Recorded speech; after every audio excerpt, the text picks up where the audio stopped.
Okay, welcome back, everyone. Pirkei Avot, chapter 3 of this week. And let us go to chapter 3, Mishnah 13. As we've been doing, we'll start with just going through the Mishnah briefly, do just simply reading it, translating it, and then we'll go back to some of the commentary on it. Chapter 3, Mishnah 13, Rabbi Akiva Omer. Rabbi Akiva said, Schok v'kalos rosh, margilin lo erva. Jocular behavior, lightheaded behavior leads to immorality or immodesty. Masores siag laTorah. Masores could be translated as our tradition. We'll discuss later what exactly that means. Is the fence for Torah, the protective fence around the Torah. Ma'asros literally means giving tithes, but it's a more broadly, that means the mitzvah of tzedakah. Siag la'osher is the fence to protect one's wealth. Nidarim, vows, are siag la'prishus. Vows protect one's sanctity. Prishus literally means to be separate from. In other words, the separation that one should have in order to be a holy lifestyle means to separate oneself from unholy or even animalistic pursuits. So the nidarim, the vows, are a fence that protect that important quality of life. And finally, siag lachachma, the protective fence around wisdom is shasika, is silence. I always find it ironic that when I give a shir on this topic, and I have to spend an hour talking on the topic of silence. It's a little bit of a little bit of yeah, exactly. But that's what I have to do. So let's talk for a while.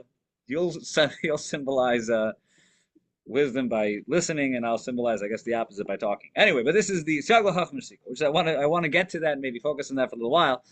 But let's go through the Mishnah and cover some of the basic commentary on it. All right. So even though we know anyone who's studied even a little bit of Mishnah knows the name Rabbi Akiva, one of the all-time greats in our Jewish history, who's a lot of greats. He's at the top of the list. Let's share a little bit about his life story. Some of you may know, some of you may not know, but it is quite fascinating. His story is far from the typical story when it comes to the sages of Jewish history.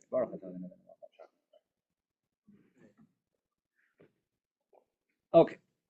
Who is this? Rabbi Akiva. So Rabbi Akiva lived in the second generation after the destruction of the temple. Right? So he is one of the great sages. I think we've spoken about him, who lived through the destruction of the temple, is Rabbi Yochanan ben Zakkai. And Rabbi Akiva was the student of the students of Rabbi Yochanan ben Zakkai. His father's name was Yosef. Yosef was himself either a convert. I think most say he wasn't a convert himself, but a descendant of converts. He was from the descendants of Sisera, one of the generals who sought to destroy the Jewish people. You have the famous story of Sisera being killed by a woman. And one of the descendants of Sisera was Akiva. His son was Rabbi Yeshua ben Karcha. His primary teacher, he had many teachers, but his primary teacher was Rabbi Eliezer ben Hurkinus, who was one of the primary students, one of the 5 students of Rabbi Yochanan ben Zakkai. Chapter 2, we talked about Rabbi Yochanan ben Zakkai and his 5 students, and their different qualities and their different statements. So he was the descendant. He was a student of Rabbi Eliezer ben Hurkinus. Yeah. So was Akiva, oh no, he wasn't, so was Akiva's line, is it mentioned anywhere that he was, you know how Sister was supposed to be killed before, before he had a chance to procreate? And then somehow or another he had one chance to procreate. No, I think you're referring to Agag. That's someone else. That's much earlier. That's someone else. Sister was killed by Yael much later. Um, Either way, he was a student of Rabbi Hyrcanus. He was also a student. It's called Talmud Chaver, a student who later became a equal to Rabbi Tarfon.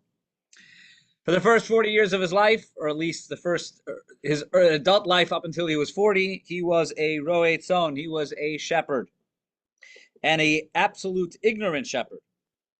He didn't know any Torah. Said he came to the no, I said not the student of Yeshua ben Prachia.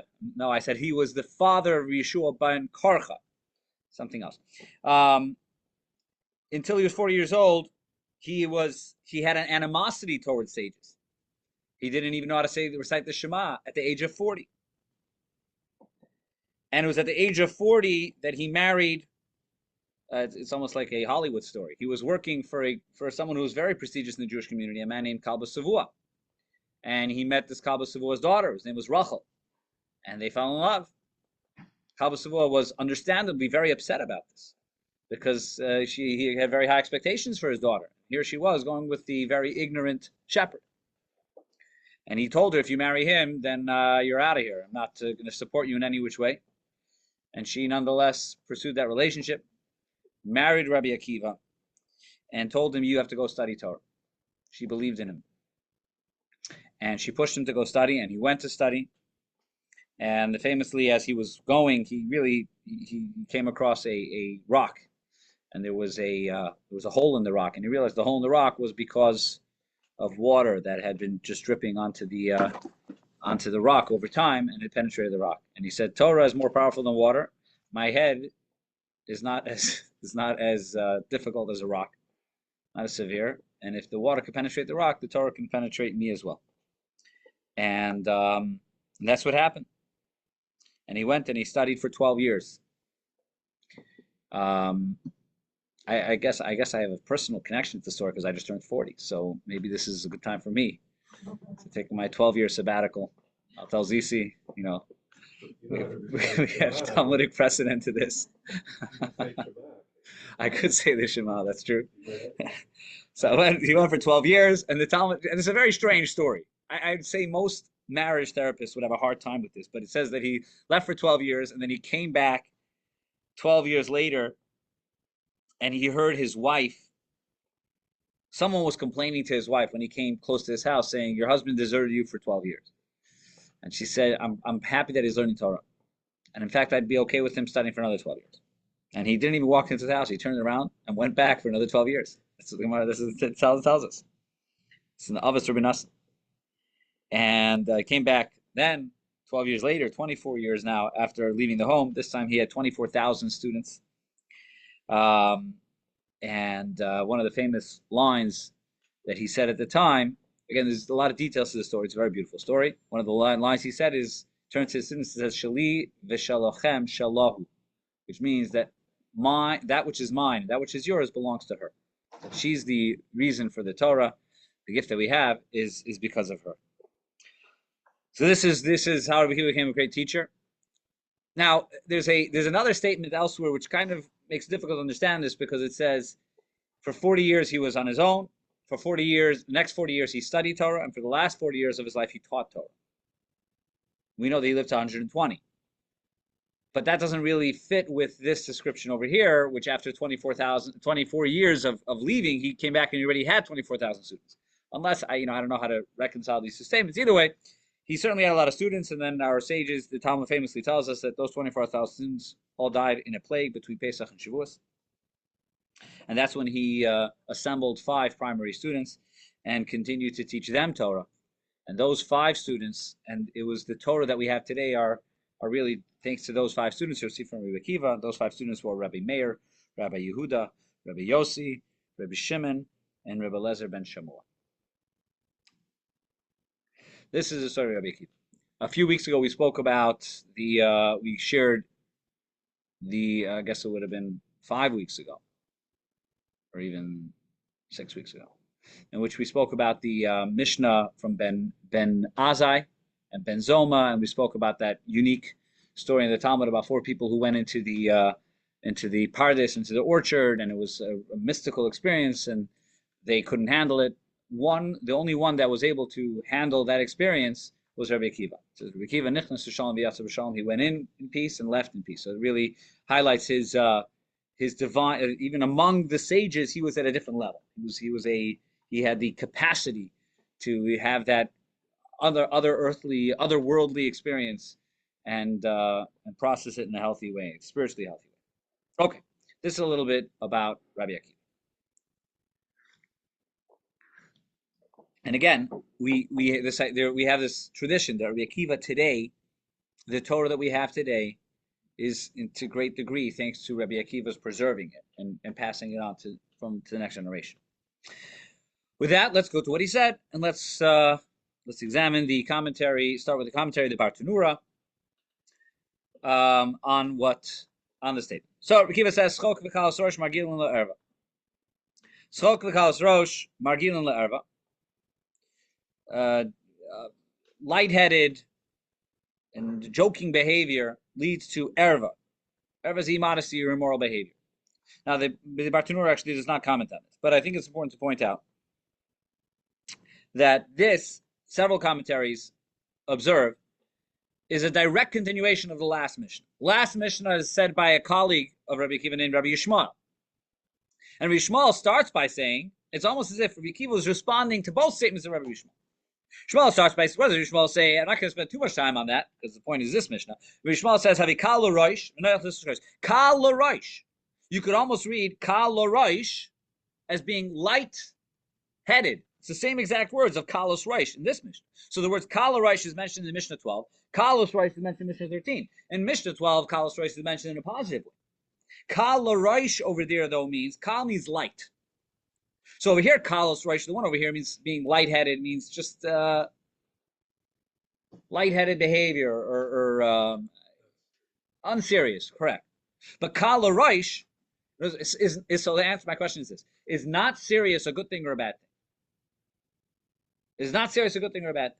And the answer is the answer in many situations. Well, it depends. When Rabbi Yishmael says you should be kal roish, he's saying don't be too serious. Don't take yourself too seriously. Be light in front of greatness. Don't take yourself too seriously. In other words, recognize when you see someone greater than you, submit yourself to them. Don't take yourself too seriously. Make yourself a kal l'roish to someone who is greater than you. Rabbi Akiva response says, yes, that's true, but don't be a kal roish. Don't, if a person doesn't take themselves seriously, period, and therefore their behavior is always is always with jokes and nothing serious, and don't take themselves seriously, and don't take others seriously. He says that leads you down a negative path. And therefore he responds and says, kal l'roish is certainly true. He's not disagreeing with Rabbi Yishmael, but he's saying don't have a mindset in general of kalos roish. One could lead to the other. A person's humility could lead to kalos roish. A person can say, I'm just a nothing. I don't really matter. I don't really make a difference. And therefore, do I really have to, if I don't take myself seriously, why should I bother seriously? Everything can be a joke and nothing. I don't take myself seriously. Don't take life seriously. Says that leads down a road of immorality. And the other thing Rabbi Yishmael said is that mikabel is called adam b'simcha. Greet everyone with joy, which is certainly a great quality. But Rabbi Akiva tempers that and says, know the difference between simcha and schoik. Joy is good. Schoik, how does it translate schoik in the English translation, if I may ask? Schoik v'kalos roish. Halacha 13. No. Laughter. Laughter. So he says laughter, but I think it's important to identify different types of laughter. There's the joy that Rabbi Yishmael says, which is good, but then there is laughter and frivolity that is often associated with negative. It may itself not be negative, but it leads to. He's not saying this is bad. Margilin. Look, today we have a huge industry of comedy. Huge industry. And very often, perhaps more often than not, comedy is associated with immorality. It's almost like that today, when you come across or you hear about a comedian, I'm talking about a religious comedian, a comedian who happens to be clean humor, that's like a novelty. Oh my goodness, clean humor, with clean language and not immoral. Why is that a surprise? It's almost as if, and comedy, as we know, is naturally associated with being vulgar or being immoral. So I think it's what Rabbi Akiva is pointing out, is that because comedy, which is basically a wasteful joy, it's not real joy. Comedy is almost like a sad excuse for being happy. I'm not saying there's no room for comedy in life. As we said, if I'd be the first one to tell you that a good joke is important in the right time, well placed humor. But that's the point. The point is that humor, which adds to joy in a positive way and is productive, that is something which could be a tool for holiness. But Rabbi, humor for the can I sake of humor, interrupt for one quick second? please, absolutely. So there is psychologically a reason that jokes are off color and aggressive, and there's a psychological pent up anxiety we feel as people around things that we're conflicted about, that we're a little uncomfortable with. And Freud says that's actually the source of many things being funny. It's tapping into something that we have mixed feelings about, but we're not aware of all our conflicts around them. That's fascinating, actually. So it's very interesting. I actually did a paper on that once. That's very interesting. That's very interesting. But I would say alongside that, in continuation of that idea, that therefore one has to be careful about it, because the result, and we see this now all the time. We see this all the time where a comedian will almost feel, okay, I've got the green light, because in the world of comedy, I can get away with things I can't say in a regular setting. So then it's almost like, all right, I can say things about in another frame of reference. Yeah, it's a tapping into the Yetzirah. It's a little bit of expressing things you shouldn't be expressing, but you almost think you have permission, because it's humor. That's I almost feel like it's an excellent commentary on this Mishnah, what you just said. That's almost like in depth. Thank you. So that's how this statement of Rabbi Akiva is a direct continuation of Rabbi Yishmael, and it's not it's not in any way disagreeing. It's really creating a beautiful balance in this area of behavior. Fine, let's move on. Then he goes into the various areas of masoros. Masoros, which means a fence. Siag. Siag is the fence. So what are the various safety precautions around certain values that we want to maintain? So what is the first one? He says, Masoros siag laTorah. The tradition is a siag laTorah, is what protects the Torah. What does that mean? In fact, of all of the comments, of all the statements here, that may be the most difficult to understand. What exactly does that mean? So here's how the Bartanura explains that. Masoros siag laTorah says, the tradition which our sages gave us. What exactly is the Masoros? When you think of Masoros, the tradition handed down. Exactly. In other words, the written Torah is not called the Masoret. Why not? Because it's not. We have the book. We have exactly the words as it was given from God. It's not something which is we rely on. Masoret basically means those areas of Judaism which we rely on the fact that we received it from our teacher, we received it from their teachers, we received it from their teacher, that we are dependent on the teachers. So the reason I have this is because of those who collected and gave it to me. That's not the case with Torah. The Torah, we have the book. The book is the same as it's been for 3,300 years. So Masoret is that which is not in the book. And for the first 1,000 years, at the time the Pirkei Avot was written, actually, when Rabbi Akiva was saying this, there was no written library of that which was outside of the Torah Shebechtav. Right? Rabbi Akiva comes well before Rabbi Yehuda Hanasi. So therefore, at this time, there is no oral tradition which is written. So everything is Masoret. So anything outside of the 5 books of Moses is their knowledge only because it's been handed down from one generation to the next. So that's what he means over here. That's what the Rabbi says. The tradition that our sages taught us, which explain and are able to analyze the different added letters and words in the Torah to derive from their law. That is, as he says, the geder v'chizuk l'Torah shebechtav. That's what strengthens and maintains the Torah. Because only through the tradition as our sages taught us do we know how to fulfill Torah. And I've shared this often. I'm sure many of you have heard this from me before. When you think of any area of Judaism, of how you observe, and this could be someone who's very observant, someone who's not so observant. Think of any area of Judaism.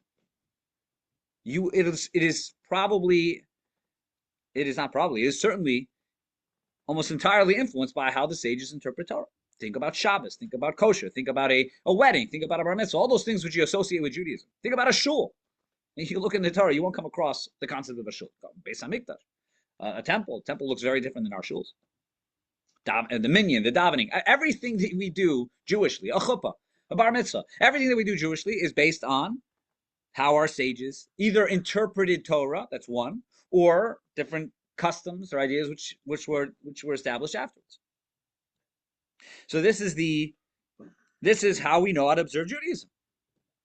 And then he goes on to give examples, like he says sometimes there's an added letter, and the added letter or the lack of a letter in the Torah was used to derive laws. He says, for example, how do we know that a sukkah has to have 3 walls? So the tractate Sukkos, it says, because if you look in the Torah, when it says basukos 3 times, it says basukos, basuka, tishu, basukos. Twice it's without a vav, and once it's with a vav. And the Talmud derives there the laws of how the sukkah should look. Anybody who just reads the Torah would never understand that from that. But this is how we have a tradition. They understood this from Moshe Rabbeinu. And the rules of how to derive Torah came from Moshe too.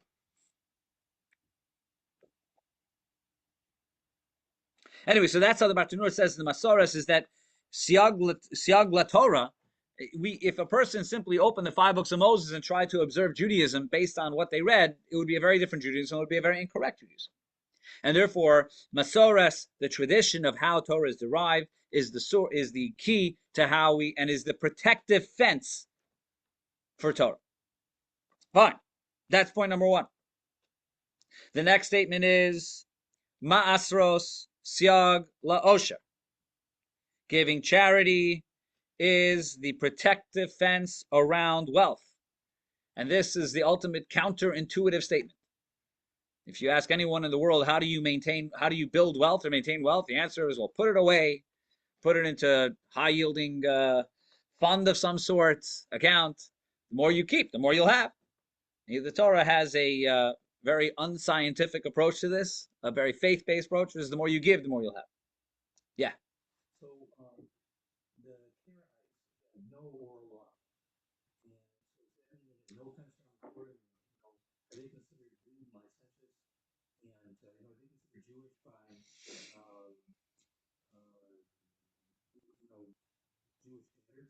So the Karaites do not have this Masorah, correct? I mean, the truth is, you cannot. This is a point that's pointed out. You have to have an oral tradition. Oral tradition, basically, in many ways, is how you interpret the Torah.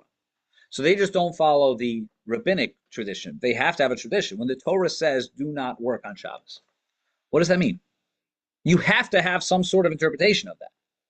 So the Chachamim use our understanding because it's said in the context of Vayakhel, where it talks about the 39 ways labors in building the tabernacle. So that tells us that the 39 labors building the tabernacle are the 39 forbidden works on Shabbos. But you have to have an interpretation. It's just they don't have this interpretation. As to whether they are considered Jewish or not, they're considered Jewish if they're born to a Jewish mother, but they're not following the proper path of Torah. And perhaps the proof is in the pudding that it's not a movement that has persevered throughout history, even if there's very small pockets still today. Anyway, Ma'asros siag la'osher. So giving charity is the fence around Osher, as the Bartanura explains, as we have a pasuk, the pasuk in Devarim, which says aser to aser. There's a whole section, it's in Parshas Re'eh, which talks about the mitzvah of tzedakah, and it says aser to aser. What does aser to aser mean? So tithe, you shall tithe. So I'll share 2 meanings. Why does it say tithe? Why doesn't it just say aser? Tithe. Aser is called tuasaracha. You should give 1/10 of all your tool. Why does it say aser to aser? So there's different explanations of this, but one of them is that even if you want to give extra charity, what if I want to do more than the obligated amount of 1/10? So then we say you can give 2/10. 2/10, which is a 1/5. But don't give more than a 1/5, because that would be irresponsible. So a person can give 20% of their wealth to charity. More than 20% is inappropriate, because then one could be leading themselves down a road of destitution. All right, there are some exceptions to that, but be that as it may, that's one explanation. The other explanation is aser to aser, tithe, you shall tithe, is saying aser. Now, if that second word to aser, if you take a dot from on top of the sin, and you move it from the left side of the sin to the right-hand side of the sin, then the sin becomes a shin. And then the words could be aser to asher. Give aser, give the 10th, bishvil, so that to asher, bishvil, so you become wealthy. So aser, which means giving charity, is the key to ashiros, the key to wealth. That's aser to asher.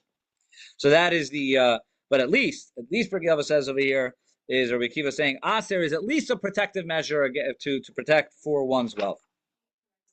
Yeah. So two things. So I'm wanting to say for that. So one of the things that was brought down is so people want to save money to before they get married, or they want more money put away before they have another baby because tuition's so expensive. And he says, no, Hashem doesn't work that way. Hashem sees what you need now. Right. If you're not going to get the money you want in order to get married because you're not married. When Right. you get married, you'll have the money. Right. And except for the tuition for the child as well.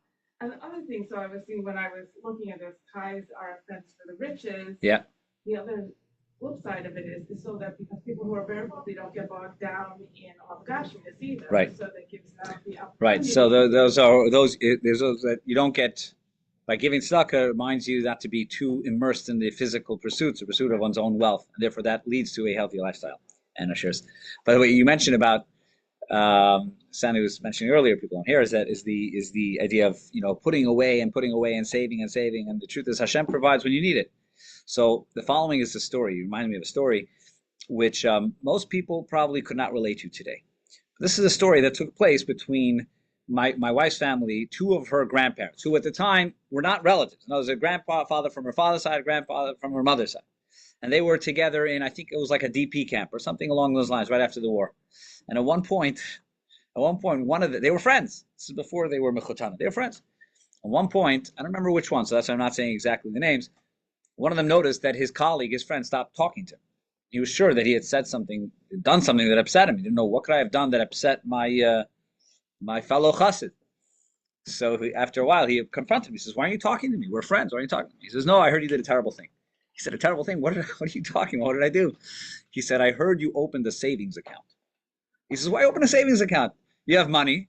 If you have extra, you give it to tzedakah. You give it to so many people in need. A savings account? You're saving for later? That I can't tolerate. So that was why. That's why I was upset at you. Now again, I don't think most people, maybe this is a good time to mention that we have our big fundraiser this coming Sunday and Monday. So whatever you have in a savings account, you could just, anyway, but the point is, again, that's a different level. That's the level of two real high-level chassidim. That's the idea. Why do you need to save for later? Hashem will provide later. You work hard. You're in a parnasa. If you have extra, then you can give it to those who need it. Anyway, so that's what he says. Maestro siagla oisha. The next statement he says is nedarim siagla precious. This is a very, very profound idea.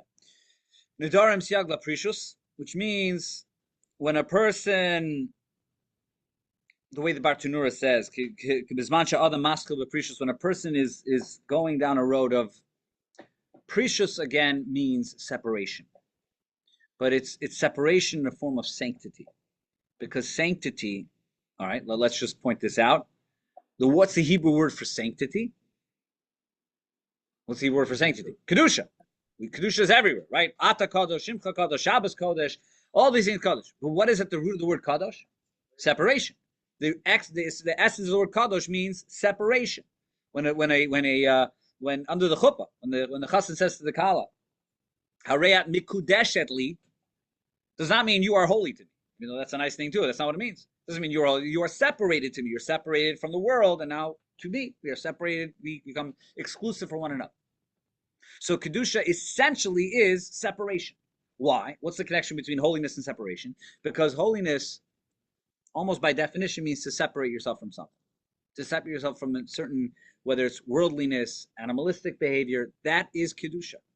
Shabbos kodesh. You want to know why Shabbos is holy? It's because we are separate from the world for 25 hours.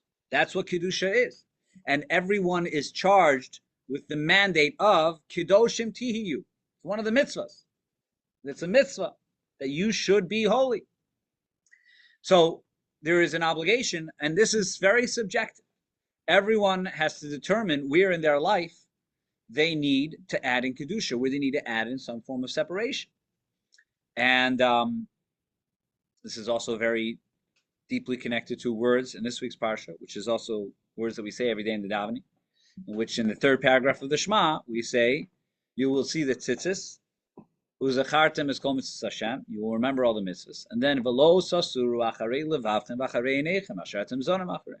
And you will not follow your heart and your eyes, which you naturally tend to follow, which is the same idea, to be able to separate yourself from that which you are naturally drawn to. Not everything is you're naturally drawn to is wrong or unholy, but this is the one of the key obligations of Yiddishkeit.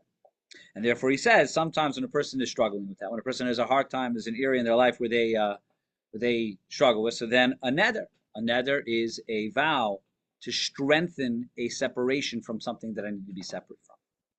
So nedarim, the holiness and the appropriateness of a vow is in a situation where I know that I am struggling with some area, and I need to add a neder to separate myself from that area. Reminds me of the joke of a person who knew that there was a certain bakery in town which had donuts that they just couldn't keep their hands off of. They needed those donuts, and it was showing up on their waist, and he knew he had to stop. So he said, from now on, I will no longer go to that bakery. I'm just not going to step foot in there because I need to have that separation. And then one day he was driving, and he turns to God and he says, God, I know that I told you I wouldn't go into that bakery, but if you send me a sign from heaven and created an open parking space right in front of the bakery, then I will know that it's a sign that I should go into the bakery. And the story concludes, he says, on my fourth time around the block, Hashem sent me that sign. And so nedarim is siag laprishus. So we have to have nedarim. And finally, the final statement of Yekiva, siag lachachma shsika. The fence for wisdom is shsika. What is the meaning here? What does it mean that the key or the fence for wisdom is silence? A very, very profound statement. But the Bartanura poses the following question. It says, what exactly is referring? What is this referring to? Bameh anan kayamin, says Bartanura. What exactly is Rabbi Akiva talking about?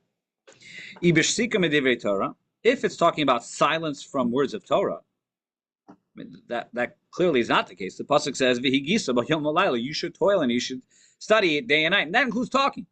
In fact, one of the key differences between how we study Torah and other topics is that we should verbalize and say the words. Alter Rebbe speaks very strongly about that. Important when you study Torah. It's actually a very practical message. When you study Torah, try to verbalize it and say it. Even if you're reading a book, and today you can read through a book, at some point pause, stop, and say the words, because saying the words is part of the mitzvah of studying Torah. So say the words of Torah. It says it can't be talking about words of Torah. And if he's talking about silence from rechilos, lashon hara, from gossip and forbidden speech, that's a Torah obligation. Really, you need to Akiva to tell me that I'm not allowed to say lashon hara. That can't be what he's talking about. It's a Torah prohibition. Rather, he's talking about b'shsika medivri harashush benan lachaver. We're talking about permissible, but not Torah, permissible words. The Rambam has a whole discussion about the various types of speech.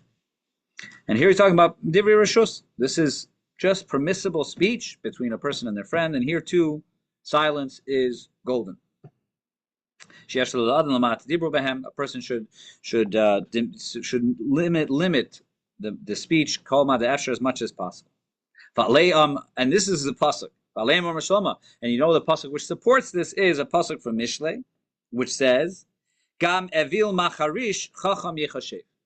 What does that mean? It means that even a avil, a ignorant one who is silent, is thought of to be a wise person. That even if you're ignorant in something, as long as you're silent, people think you're wise. That's the pasuk that's being quoted over here. Gam evil macharish. That even that the one who is silent, even if one who's an evil, which is some form of a silly person or a unintelligent person, but if they're silent, they are seen as wise. But let's talk a little bit about that. What exactly does that mean? What does it mean that silence is the somehow a fence for wisdom? So there's different commentaries on this.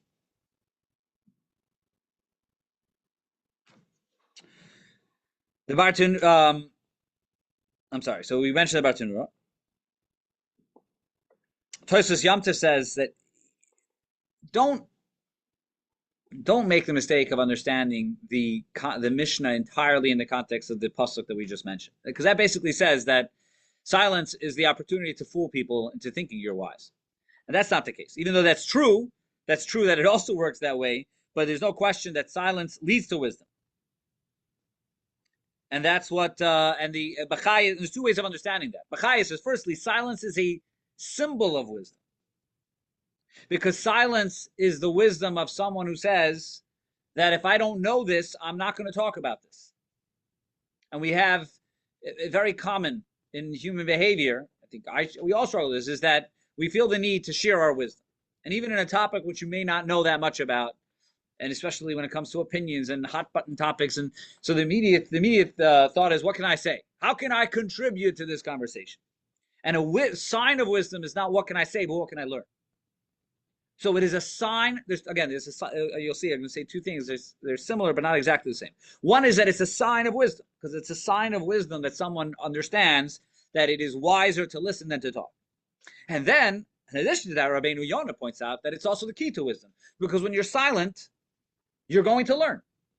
When you're silent, you're going to learn. And by the way, there's a, if I'm to add a point over here, that sometimes in a conversation, and there's many different contexts over here, but sometimes in a conversation, even as I am silent, I'm just awaiting the opportunity to talk.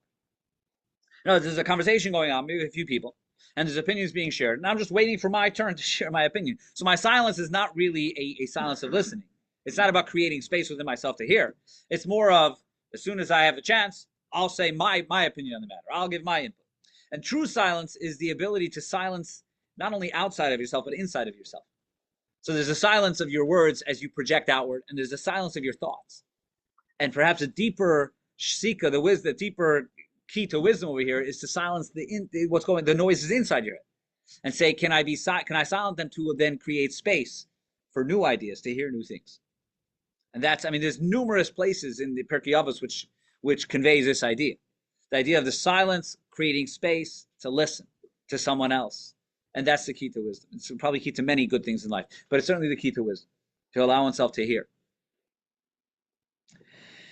And that's another point over here. I want to share a couple more things. I know we're kind of going over time, but so much to say about this, so much to say about the topic of silence. But the one is, I'll share a little anecdote and a story. One is that I had many yeshiva teachers in my life, but there's one teacher that I had a very unique experience many times, and I'll always go back to that. It was my teacher in Kfar Chabad when I was in Israel, and the yeshiva there, one of the teachers, one of the mashpiyim, is named Rabbi Gopin. And what I found so interesting is that from time to time, you go over to his desk and ask him a question. I remember when this happened the first time, I was caught off guard. I asked a question, and then he just sat there quietly. He was like swaying. And then after about, I don't know, half a minute to a minute, which felt like a lifetime, he answered the question. And then I remember it happening a few times. And it was so unusual because, especially when someone comes and asks you a question, the knee-jerk reaction is to answer the question. You're coming to me, you assume I know the answer, let me give you the answer. I don't want to disappoint you by not having the answer. And yet, he spent time thinking about the question. Now, whether he had to think about it or not, I don't know, but just the fact that he took the time to think about it gave the answer afterwards so much more value. It also made me feel, oh, this must be a good question. But this was something I remember, very, very unusual. And almost like, again, unusual, almost awkward the first time. Because again, sitting next to someone and they're not talking is kind of strange when you ask a question.